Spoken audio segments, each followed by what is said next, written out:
Estamos aquí reunidas y reunidos para hablar acerca de los mecanismos y los recursos que nuestra sociedad a nivel social y legal ponen a disposición de que podamos tener una vida libre de violencia, sobre todo cuando se trata de una mujer. No porque los hombres no vivamos en violencia, que sí. Sin embargo, la violencia que reciben las mujeres es específicamente específica, porque la violencia que las mujeres suelen recibir en tanto que son mujeres es en sus espacios seguros, como el hogar, como con la familia y así, como con la pareja, el pareja y demás. Y quienes las violentan de repente son las personas que deberían pues, como que pues, amarlas, ¿no? ¿O qué? Justamente. Entonces, y a lo mejor para definir esos espacios seguros, no solamente mencionar a la familia como la conocemos en el modelo tradicional de padre, madre, hijas, hijos, hermanitos, sino hablar de esos espacios seguros que es la familia más amplia, entonces los primos, los tíos, la familia de tu pareja incluso, y sí. Tu pareja, ¿no? En el noviazgo, entonces e incluso en la comunidad, en tu calle, en tu escuela, en tu trabajo.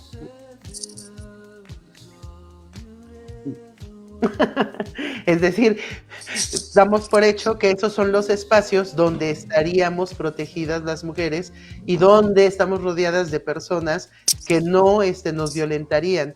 Pero, como platicábamos la vez pasada que tocamos el tema de feminicidio, justamente son estadísticamente los espacios donde más agresiones reciben las mujeres por el hecho de ser mujeres. O sea, reciben agresiones por el hecho de ser mujeres debido para empezar, a los estereotipos de género y a que ellas no se están ajustando al estereotipo de género. Y está bien, cañón, ajustarte a los estereotipos de género porque el que no cae o la que no cae resbala. Y es que un hombre, habitualmente es un hombre que trata él mismo de ajustarse al estereotipo de género, de masculinidad, de repente trata de ser rígido, trata de ser un hombre de verdad, lo que sea que eso le signifique, y en este modelito de ser un hombre como la sociedad manda, como el patriarcado manda, pues es disonante que la mujer que tienen enfrente y que le complementa, en tanto que estereotipos que están intrincados, pues ella se sale del huacal y a él le rompe todo el esquema. Es como un mecanismo de defensa primitivo a un estereotipo todavía más primitivo, es atacar a la mujer para que no vulnere su propia performance de su masculinidad. Es decir, oye vieja, si tú te sales a trabajar y traes el pan a la casa, entonces ¿qué soy? Ahora yo voy a ser la mujer. ¿O cómo funciona? Sí. Dos cosas, ¿no? Fíjate que no estoy tan segura. Sí, no estoy tan segura de que sea así en su totalidad, porque efectivamente, si bien me atrevería a decir que la gran mayoría de los casos de violencia se generan, como tú dices, cuando una mujer está rompiendo con un estereotipo de género, con un mandato patriarcal, hay veces, muchas veces, en que ni siquiera necesita ser una rebelde o transgredir el orden de las cosas para convertirse en víctima de violencia de género. Y ese es el problema, que a veces basta con ser mujer. Entonces, y podemos imaginar una situación hipotética.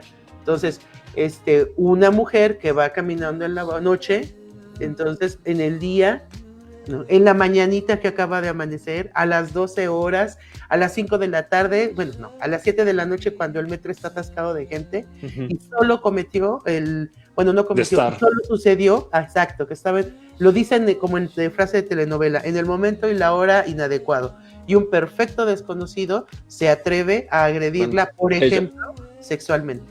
Así es. Y a lo mejor ella ni siquiera había roto con ningún estereotipo ni con ningún mandato. Solo estaba ahí. Y el agresor lo hizo solo porque podía desde, ¿no? Este mandato. La oportunidad. Entonces, las mujeres son cosas, los hombres son sujetos, en el sentido de que ese es lo que funda muchas veces las relaciones de dominación entre sexos. Oye, ¿considera usted que cuando yo digo a las mujeres las violentan o las matan porque se salen del huacal, ¿tú dirías que estoy revictimizando a la mujer, un poquito responsabilizándola de porque se puso minifalda? Porque pues, sí, porque ya, exacto. Y es un poco lo que estoy tratando de decir, ¿no? O sea, que ni siquiera salirse o no del huacal, puede ser... No es justificante. No justificante, sino puede ser la razón por la cual una mujer fue violentada, sino Okay. que en la mayoría de los casos una mujer está siendo violentada por el puro hecho de ser mujer. Uh-huh. Híjoles, esa es una invitación fea la que les voy a hacer, muy fea, ¿no? Les voy a invitar a que googleen cuando acabe este espacio, Tripofobia. si quieren traumatizar de a de veras, ¿no? Y o también si el morbo les gana, ¿verdad? Porque también puede ser desde ese punto de vista. Yo espero que no, que sea desde la intención de poder tener un impacto de sensibilizarse, digámoslo así, a buscar en Google una exposición que hubo hace algunos años sobre, por un performance, digámoslo así, que hizo una mujer, una artista, para exponer qué es lo que vestían las mujeres cuando fueron atacadas sexualmente. Y puras minifaldas, ¿no? Exacto. Y porque además está en el discurso. O sea, yo todavía, incluso entre amigas, que pueden ser defensoras de derechos derechos humanos de otras mujeres, lo primero que viene al imaginario cuando se habla del caso de una mujer es que si sabemos cómo son de machistas, cómo nos seguimos poniendo falda. Entonces hay una justificación intrínseca. Y cuando tú ves esta exposición, te asustas.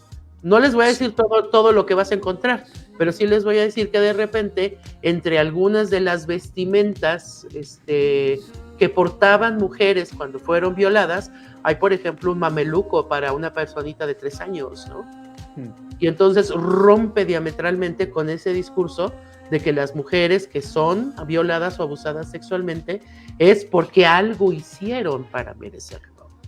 Hay un error. Hay otras vestimentas que vale la pena ver. Nomás voy a mencionar una más. Entonces, voy a mencionar 2. Un uniforme de secundaria, y un hábito de monja, ¿no? ¿Qué clase de mujer trae? Son de víctimas reales, ¿eh? Son ropa que estas mujeres donaron para preservarlas y para poder mostrarlas en esta exposición que al mismo tiempo pues es una forma de protestar y de invitar a la reflexión. Y cada ropa una historia, ¿no? Así es, justamente. Sí está cañón porque de repente para entender la situación nos ponemos a analizar el perfil de la víctima y ver la característica que todas las víctimas comparten, cuando tal vez sería mucho más preciso y eficiente evaluar el perfil del agresor y las características que los agresores comparten. Sí, y además lo hacemos con una naturalidad, o sea, se nos da tan sencillo. Digo, yo misma me he cachado de repente, entonces tentada a casarme como con esas ideas que se han vuelto recursos fáciles para explicar el mundo. Entonces, y bueno, simplemente el ejemplo inmediato está el caso de Devani Escobar. Entonces, las propias autoridades, los propios medios, lo primero que hicieron fue voltear hacia su vida privada. Las primeras críticas vinieron hacia la madre de Devani. Entonces, y era aterrador estar escuchando todo el tiempo en los medios estas críticas y nunca escuchar una con el mismo nivel de enojo, con el mismo nivel de demanda de justicia, con el mismo horrorizarse porque una persona fuese capaz de hacerle eso a otra. Entonces, ¿sí me explicó? Es decir, qué mala es la mamá de Devani porque cómo no le llamó o se durmió y no. Ay, ¿cómo la mamá? No. ¿Qué estuvo más las narrativas? Las amigas, qué malas amigas.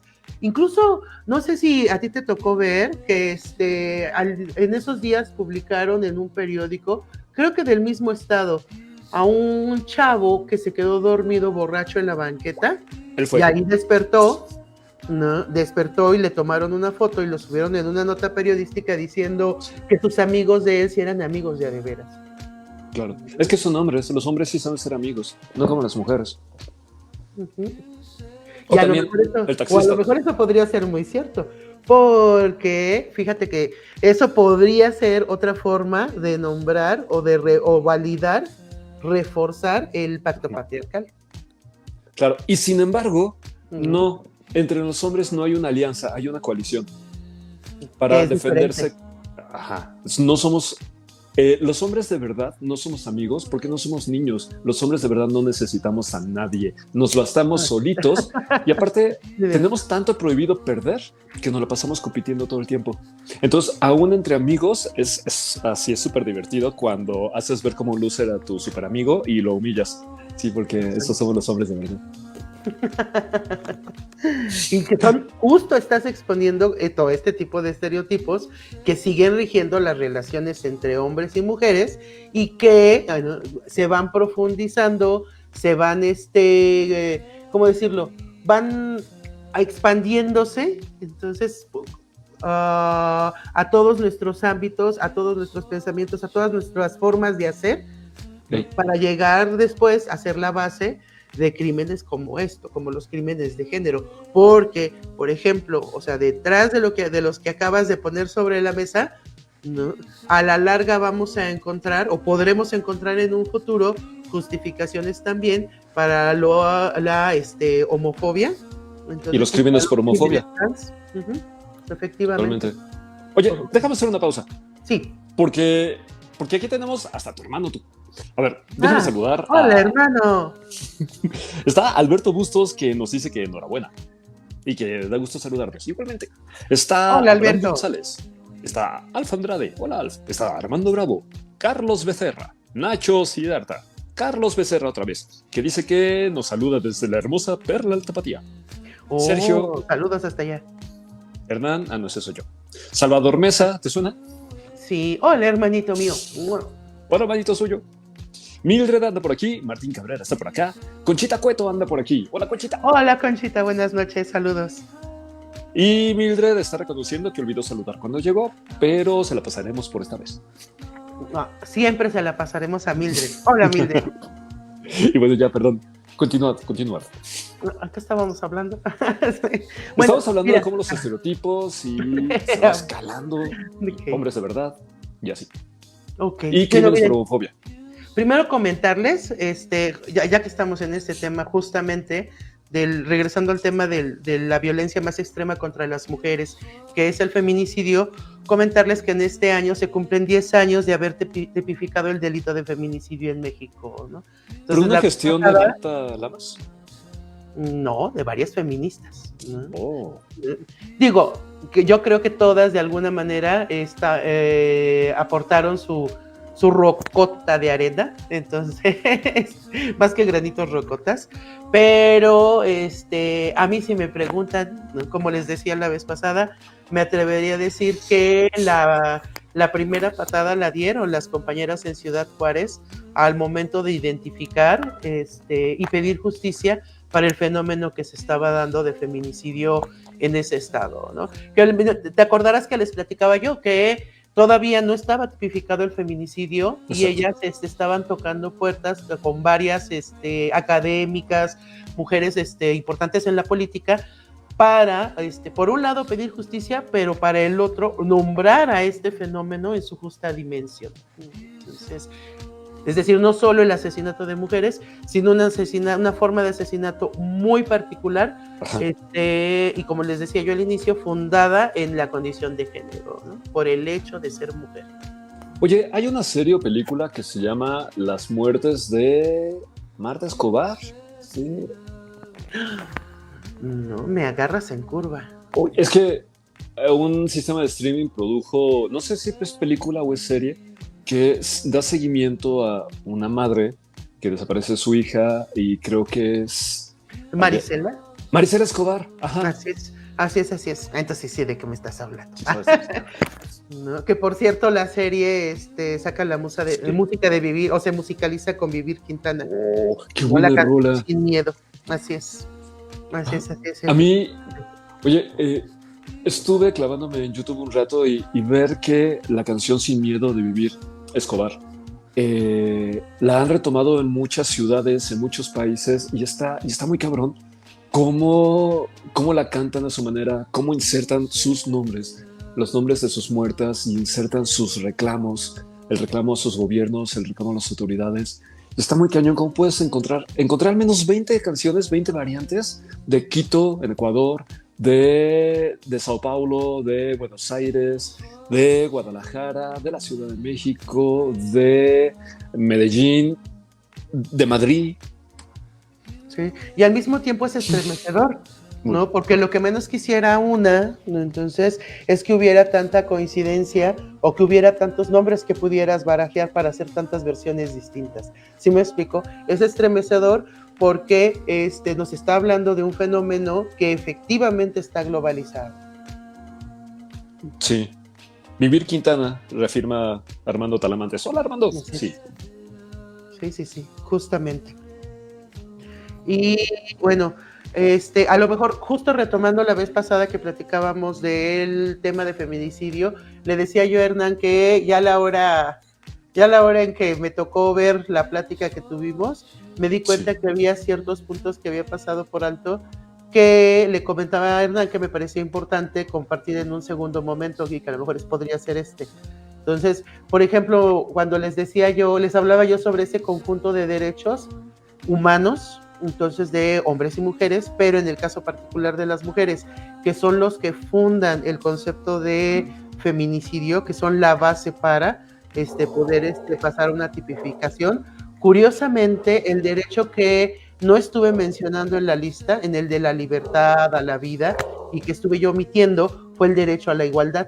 Y me parecía importante traerlo a la mesa, como en términos de decir, el feminicidio entonces vulnera el derecho a la igualdad también, porque justamente el derecho a la igualdad es lo que es la base, el fundamento y la razón de ser de los sistemas de leyes en países democráticos. De los sistemas. Entonces, es decir, que tú tengas la garantía de que la ley es igual para todas y para todos.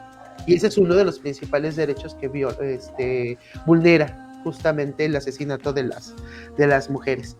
Entonces, ese es mi primer fe de ratas del video anterior, de la plática que tuvimos. Que aquí algunas personas brincarían y dirían, no, Elba, no es igualdad, es equidad. Pero nos estaríamos perdiendo en contextos discursivos, ¿no? En la ley todos somos iguales ante la ley. Así y culturalmente es oportuno que tengamos equidad, no igualdad, por contextos, ¿no? Sí. No, y valdría ver también desde qué ámbito y con qué perspectiva. Es decir, para alcanzar qué objetivo. Incluso estaría padre hacer un streaming específicamente, ¿no? Igualdad versus equidad. Lo que sí les puedo decir es que en el sistema de leyes mexicano, en particular todo lo que tiene que ver con discriminación, se ha estado radicando desde hace varios años en el concepto de equidad para que él ocupe el concepto de igualdad. Entonces, y bueno, valdría la pena ver por qué, desde qué perspectiva se está haciendo. El argumento. Así es. Pues de antemano me declaro a favor de la igualdad.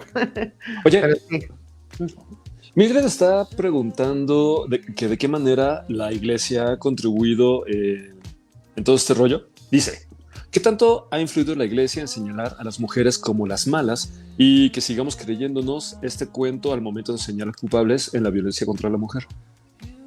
Sí. Digo, sin que tenga un afán acusatorio, pero mucho. Pero no solo la iglesia, las iglesias. Entonces, que creo que eso es importante.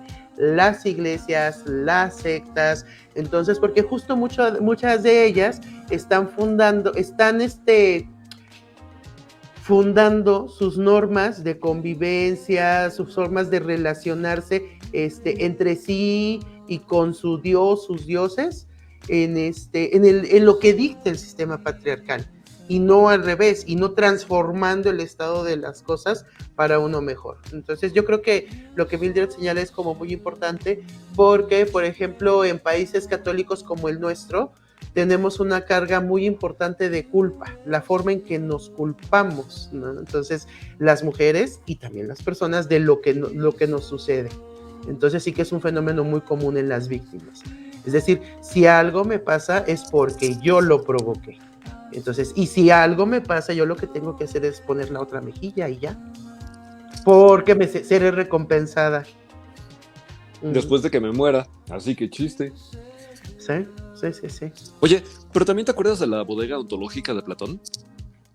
O sea, Sí. cómo muchas religiones están fundamentadas en la estructura de pensamiento de Aristóteles, quien decía que hay un modelo de ser ontológico. Todos los hombres tienen dos piernas, tienen dos brazos y demás. Aristóteles no hablaba de las mujeres, de lo cual podemos deducir que las mujeres fueron inventadas posteriormente. Sí. Aunque Aristóteles no hablaba de las mujeres estaban ahí.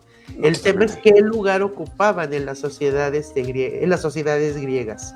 Entonces, mucho se habla de que, por ejemplo, ellas no votaban, ni eran sujetas de elección, no opinaban, y eso en sí mismo te habla de la categoría que ocupaban como seres humanos de segunda o de tercera. Entonces, porque a veces había mucho más valía en los esclavos, varones, entonces, que en las esposas, las hijas y las madres, ¿no? Y de ahí vas desglosando el pensamiento de muchas religiones. Sí, sí, sí, sí. Fíjense que tristemente el día tristemente el día de hoy me tocó un caso, entonces, enterarme de un caso de una mujer indígena de nuestro país que contaba que cuando tuvo a su primer hija, como fue hija, su pareja la abandonó porque tenía que haber sido un niño. Entonces estamos hablando del siglo XXI en nuestro país. Entonces, y sigue siendo un pecado imperdonable nacer mujer. Naces mujer y todavía hay hombres que tu padre te abandona por eso. Tu padre te abandona a ti y a tu madre porque naciste mujer. No sé de hecho, cómo lograr transmitirles lo que eso significa en términos de la negación del otro. Invisibilización. Así es. Y el grado de violencia tan grande que significa. O sea, a título personal, cuando nos cuentan que una chava está embarazada o que una pareja se han embarazado y se nos sale ojalá sea varoncito. ¿Por? Así es, porque seguimos teniendo a las mujeres en una categoría de segunda. Entonces, y que viene efectivamente, yo creo que tal cual es como lo planteas, es una construcción social, histórica, muy antigua, entonces que se ha venido perfeccionando y que desmontarla, pues evidentemente nos va a costar lo mismo. Y por eso lo que decías, por lo de menos, que los hombres ven como cosas. Por lo menos los 2000 años o más que nos hayamos tardado en construirla, ¿no? ¿Otros? Entonces, que bueno, quién sabe, o sea, probablemente con algunas ganancias tecnológicas que tenemos y algunos avances del pensamiento, ojalá y de verdad lográramos ahorrarnos mucho tiempo para poder transformar, darle la vuelta a esta cultura patriarcal. Pues hay avances irregulares, ¿no? No es lo mismo el avance que tienes en una ciudad grande como la que tienes en la sierra o al interior de la República, según el bombardeo intercultural o transcultural que vamos recibiendo, la exposición a ciertas ideologías y demás. Entonces hay grupos sociales que están más avanzados y otros grupos sociales a los que todavía no les caen 20 y pueden cambiar a una niña por una vaca y 2 caguamas. Sí. Sí, de hecho, de este caso que comentaba, esta mujer platicaba que sus hermanas fueron vendidas, ¿no? Entonces, y a eso me refería yo con la cosificación. Cosas, ¿no? Entonces, todavía vistas como cosas. Entonces, sí, eso sí hay que revisarlo a título personal. Cuando platicamos en el chat y empezamos a hablar de, no, güey, esa vieja está bien sabrosa, yo con ella haría, yo soy el sujeto, estoy enunciando el verbo y ella será mi predicado y mi objeto directo. Ya por el enunciado estoy tratando a un sujeto como objeto. Así es. Y lo que tendríamos que revisar es todo lo que funda, ¿no? Que él pueda, en su mente, que él pueda y tenga el derecho incluso de nombrar así la realidad. Que le haga sentido. De nombrar así, exacto. exacto, exacto. Entonces, y bueno, no sé si tú has escuchado hablar de la cultura de la violación como concepto. Sí. Efectivamente, y Rape mucho culture. que ver con eso, justo. Claro. Entonces, creo que tenemos una especie de tejido de araña donde una serie de pensamientos fundamentan al otro y ese otro pensamiento fundamenta al otro y así, entonces, si no platicamos en espacios como estos, si no nos cuestionamos, ¿no? Si no tratamos de ir más allá de las narrativas telenovelescas, yo te voy a regresarme a qué me refiero con narrativas telenovelescas, si no lo cuestionamos, entonces pues sí nos vamos a tardar más de 2000 años o más, ¿no? O sea, sí, ¿y a qué me refiero con narrativas telenovelescas? Fíjense que yo creo que las últimas 3 semanas, sin querer, me he estado dedicando a identificar narrativas que tú dirías, lo acaba de copiar de un programa de televisión, lo acaba de copiar de una telenovela. Narrativas de gente. Así es. Entonces, yo sé que no es una sorpresa, más bien la sorpresa es que cuántas de estas narrativas son discriminatorias, cuántas vejan los derechos de las mujeres, de las niñas, de los niños, y se repiten una y otra y otra y otra vez, ¿no? Pues la gente todavía sigue diciendo que sí. Una frase que yo digo que es de estas narrativas telenovelescas, ¿no? ¿Cuál? Es ¿cómo le vas a hacer eso al padre de tus hijos? ¿No les suena una historia muy conocida que la hemos visto en muchos programas de televisión y en muchas historias de nuestra familia, de nuestra comunidad? Es ya hasta como una especie de formulita que te detiene a pensar y hacer en un sentido distinto. Pero es que el padre de tus hijos es sagrado. Así es. Entonces, piensa en tus hijos. ¿Qué va a ser de tus hijos? ¿No? Sin su padre. Creciendo sin padre. Madre. Así es. Así es. Oye. Pero está muy hecha. Es un guión. Es que, de hecho... Tenemos muy bien aprendido. Perdón. Ayer en Twitter, estoy revisando si no está aquí, muy bien. Ayer en Twitter alguien estaba lamentándose porque no había un hombre en casa que le enseñara a sus hijos a ponerse el nudo de la corbata. Es esta tremenda romantización de cómo nos hace falta la figura paterna en casa. Cuando en primera, pues perfectamente una mamá puede ayudarle a hacer el nudo de la corbata al hijo o enseñarle el canal de YouTube donde le enseñan a hacerlo. Y la otra es muchas veces las y los hijos crecen perfecto sin la figura paterna. De hecho, de repente más mejor que si hubiese una figura paterna tóxica y embutido en la casa. Pero es el mindset de los adultos alrededor, las y los adultos, que les inculpan a los hijos, les inculcan aquí te falta un padre, aquí te está haciendo falta un padre. Cuando la neta es que no es necesario y mejor que no estorbe a que se quede, ¿no? Sí. Y que lo podríamos conectar con la plática aquella que tuvimos sobre amor romántico, recordarás. O sea, tenemos un modelo muy metido de familia, entonces que forza nuestras relaciones amorosas. Entonces nuestro concepto de familia, que suele soñar, no el que vivimos la mayoría de nosotras y nosotros en este país, sino el que soñamos inicialmente es el padre, la madre y los hijos. El Espíritu Santo. ¿No? Entonces, viviendo en la casita del barrio alto con tejas y antejardín y una gran entrada de auto esperando un Peugeot. Es una canción. De Jara, ¿no? De Víctor Jara. Ok. Bueno, y entonces, o sea, sigue siendo como el estereotipo de familia.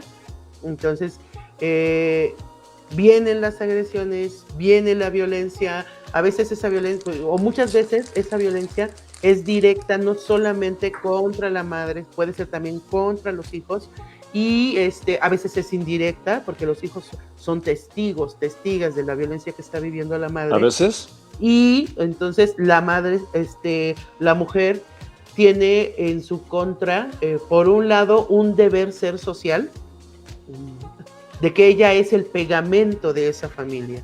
Entonces, que si ella no resiste, ella va a destruir esa familia. Entonces, no es, fíjate, y es paradójica la idea, porque no es el que violenta, no es el tóxico. Responsable. Exacto. Sino ella que no lo aguanta, ¿no? Ella que no se sacrifica. No lo calmó. O que no se sacrifica.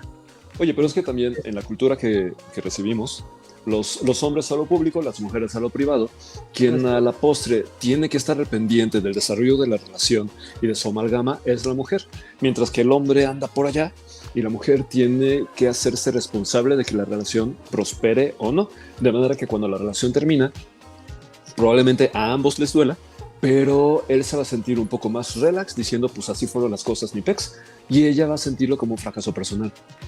Sí, sí, sí, sí. Y es tan fuerte que tenemos el caso de Shakira. Ay, mi Shaki. No, digo, más no digo, sé que estamos hablando de un tema de violencia, tema aparte, discutir el tema de la infidelidad, pero la infidelidad puede ser considerada una forma de violencia. Sí. Entonces imagínate qué sucede cuando empiezas a ver memes y comentarios diciendo que incluso ella, Shakira, la gran Shakira, Si a ella. entonces así como de, pues ustedes qué esperanza tienen, ¿no? Ajá. ¿Sí me explico? O sea, es una justificación que hay detrás y que nos da risa, pero que al mismo tiempo seguimos, o sea, lo que hace es venir a perpetuar esas relaciones y que va conectado con lo que tú estabas diciendo. ¿Quién tuvo la culpa? Pues ella, porque por más bonita y más exitosa, no pudo contra una mujer más joven. No cuidó al marido, lo ha de haber descuidado, ya ves, de gira y así haciendo duetos con quién sabe quién. ¿Cómo no querías? Efectivamente. Oye, sí, mándeme. pidos, porque se nos están juntando los comentarios. Oh, te los cuento. Ok, adelante. Pepe, hola Pepe. Pepe dice, las iglesias configuran una moralidad. Entonces yo diría que no queda limitado a la fe, sino a la cultura funcional en un patriarcado absurdo, pero presente. Conchita dice, y la complicidad del entorno entre comentarios y acciones violentas. ¿Cómo somos cómplices desde nuestros comentarios? Validando. Validando. Julio se dedica a escribir, a hacer cosas de teatro, hacer guiones y demás. Y desde ella dice, muchos guiones se basan en cómo habla la gente. Julio diría que es un círculo vicioso. Sí, porque los guiones retratan la que es realidad, y la realidad se forja desde lo que vemos en televisión. Sí. Uriel no dice nada, pero ya anda por aquí. Hola, Uriel. Pepe. Y Pepe dice, hola, Clau. Pepe dice, igual funciona cómo le vas a hacer eso a la madre de tus hijos. Creo que manipular no tiene género. Sí, también se santifica mucho a la figura de la madre, pero para funciones diferentes. Sí. O sea, la madre se puede ir y nadie en el patriarcado la extraña, no así el padre. Pero la santidad de la mujer radica en la cocina y en su funcionalidad, y que es una buena herramienta, ¿no? Y en su fidelidad sexual. No, bueno. Sí, él está chido que ande de coscolino, pero para ella es imperdonable. Lo que decíamos de la mujer se espera tanto en nuestra sociedad que cuando está en un juzgado a ella le dan muchos más años de condena que a los hombres, ¿no? Sí.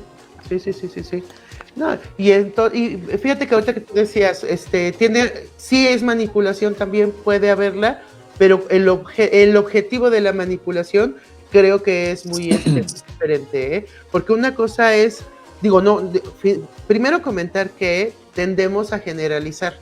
Entonces, tanto lo que decimos como lo escuchamos.